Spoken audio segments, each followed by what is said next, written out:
ശ്രീരാമ രാമ രാമ ശ്രീരാമചന്ദ്ര ജയ ശ്രീരാമ രാമ രാമ ശ്രീരാമഭദ്ര ജയ ശ്രീരാമ രാമ രാമ സീതാഭിരാമ രാമ ശ്രീരാമ രാമ രാമ ലോകാഭിരാമ ജയ ശ്രീരാമ രാമ രാമ രാവണാന്തക രാമ ശ്രീരാമ മമ ഹൃദിരമതാം രാമ രാമ. നാടും നഗരവും ഇനി രാമായണ ശീലം കൊണ്ട് നിറയുവാൻ പോവുകയാണ്. ഓരോ ദിവസവും നമ്മൾ പാരായണം ചെയ്യുന്ന രാമായണ ഭാഗങ്ങളുടെ ഒരു ചെറിയൊരു കഥാവിഷ്കാരം 5 മിനിറ്റ് കൊണ്ട് നമ്മൾ ഓരോ ദിവസവും പാരായണം ചെയ്യുന്ന ഭാഗങ്ങൾ കഥാരൂപേണ നമ്മൾ പരിചയപ്പെടുത്താൻ പോവുകയാണ്. തുഞ്ചത്ത് രാമാനുജൻ എഴുത്തച്ഛൻ്റെ അധ്യാത്മ രാമായണ കിളിപ്പാട്ട്. നോർമലി നമ്മൾ മലയാളികൾ പാരായണം ചെയ്തത് തുഞ്ചത്ത് രാമാനുജൻ എഴുത്തച്ഛൻ്റെ ഈ അധ്യാത്മ രാമായണ കിളിപ്പാട്ടാണ്. അപ്പോൾ ഇതിൽ നിന്നുള്ള ഭാഗങ്ങളുടെ കഥകളായിരിക്കും ഇനി മുതൽ നമ്മളിവിടെ പങ്കുവയ്ക്കാനായിട്ട് പോകുന്നത്. രാമായണം എന്ന് വെച്ചാൽ രാമൻ്റെ അയനം എന്നാണ്. രാമൻ്റെ യാത്രയാണ് രാമായണത്തിലൂടെ പ്രതിപാദിക്കുന്നത്. ഭഗവാൻ മഹാവിഷ്ണുവിൻ്റെ 7ാമത്തെ അവതാരമായ ശ്രീരാമ അവതാരത്തിൻ്റെ കഥകളാണ് അധ്യാത്മ രാമായണത്തിലൂടെ നമ്മൾ പാരായണം ചെയ്യാൻ പോകുന്നത്. അധ്യാത്മ രാമായണത്തെ 6 കാണ്ഡങ്ങളായിട്ട് തിരിച്ചിട്ടുണ്ട്. ആദ്യത്തെ കാണ്ഡം ബാലകാണ്ഡം, പിന്നീട് അയോധ്യകാണ്ഡം, ആരണ്യകാണ്ഡം, കിഷ്കിന്ധാകാണ്ഡം, സുന്ദരകാണ്ഡം, യുദ്ധകാണ്ഡം, ഇങ്ങനെ 6 കാണ്ഡങ്ങളായിട്ടാണ് തിരിച്ചിരിക്കുന്നത്. ഈ 6 കാണ്ഡങ്ങൾ ഉൾപ്പെടുന്നതാണ് അധ്യാത്മ രാമായണ കിളിപ്പാട്ട് എന്ന് പറയുന്നത്. ബാലകാണ്ഡത്തിൽ ആദ്യത്തെ ദിവസം നമ്മൾ പാരായണം ചെയ്യാൻ പോകുന്നത് ഇഷ്ടദേവതാ വന്ദനം, ഉമാമഹേശ്വര സംവാദം, ശിവന്റെ കഥാകഥനം. ഈ 3 ഭാഗങ്ങളുടെ കഥകളാണ് ഇനി നമ്മൾ പറയാൻ പോകുന്നത്. ഒരു ദിവസം കൈലാസത്തിലിരിക്കുമ്പോൾ പാർവതി ദേവിക്ക് ശ്രീരാമദേവൻ്റെ കഥ കേൾക്കണമെന്ന് ആഗ്രഹം തോന്നുകയും തൻ്റെ പതിയായ മഹാദേവനോട് തൻ്റെ ആഗ്രഹം പറയുകയാണ് ചെയ്തത്. മഹാദേവൻ കഥ പറയുമ്പോൾ ആദ്യമേ തന്നെ ദേവിയെ പരീക്ഷിക്കാനല്ല ദേവിയുടെ ആകാംക്ഷ വർദ്ധിപ്പിക്കാനായിട്ട് മഹാദേവൻ ഒരു 5-6 സെൻറ്റൻസിൽ ശ്രീരാമദേവൻ്റെ കഥ, രാമായണത്തിൻ്റെ കഥ പറഞ്ഞ് തീർക്കുകയാണ് ചെയ്യുന്നത്. അയോധ്യയിൽ ദശരഥൻ്റെയും കൗസല്യയുടെയും മകനായിട്ട് ശ്രീരാമൻ അവതാരം ചെയ്യുകയാണ്.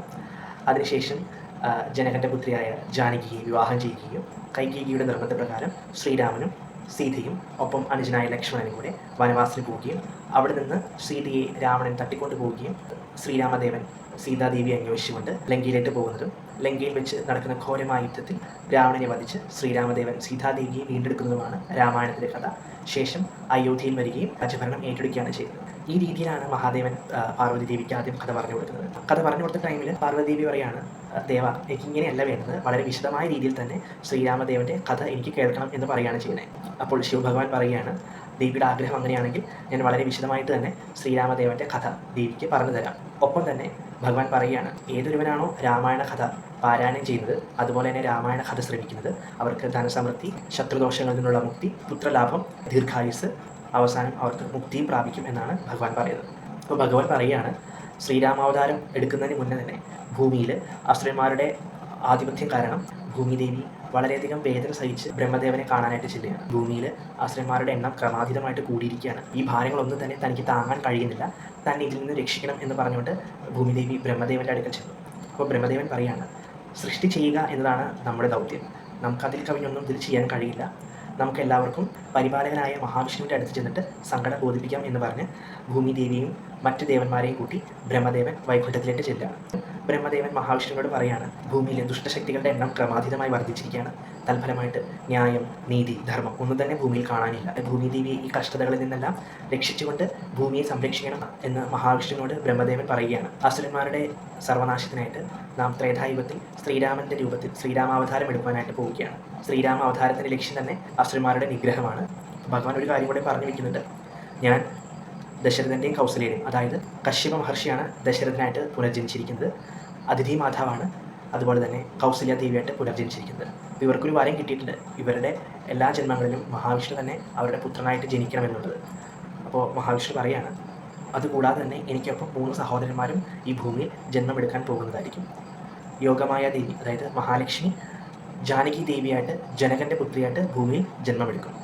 കാലാന്തരത്തിൽ ഞാൻ ജാനകി ദേവിയെ വിവാഹം കഴിക്കുകയും അതുവഴി അസുരന്മാരുടെ നിഗ്രഹം നടത്തി ഭൂമിയിലെ ധർമ്മം പുനഃസ്ഥാപിക്കുകയും ചെയ്യുന്നതായിരിക്കും എന്ന് മഹാവിഷ്ണു ദേവഗണങ്ങളോടായിട്ട് പറയുകയാണ് ചെയ്യുന്നത്. മഹാദേവൻ ശ്രീപാർവതി ദേവിക്ക് ആദ്യം രാമായണത്തിൻ്റെ കഥ ഒരു ഷോർട്ട് ഫോം ആയിട്ടൊന്ന് പറഞ്ഞു കൊടുക്കുകയും തനിക്കത് മാത്രം പോരാ, ശ്രീരാമചരിതം വിശദമായിട്ട് തന്നെ കേൾക്കണമെന്നുള്ള മഹാദേവിയുടെ അഭ്യർത്ഥന പ്രകാരം മഹാദേവൻ ശ്രീരാമചരിതം വിശദമായിട്ട് പറഞ്ഞു കൊടുക്കുകയാണ് ചെയ്യുന്നത്.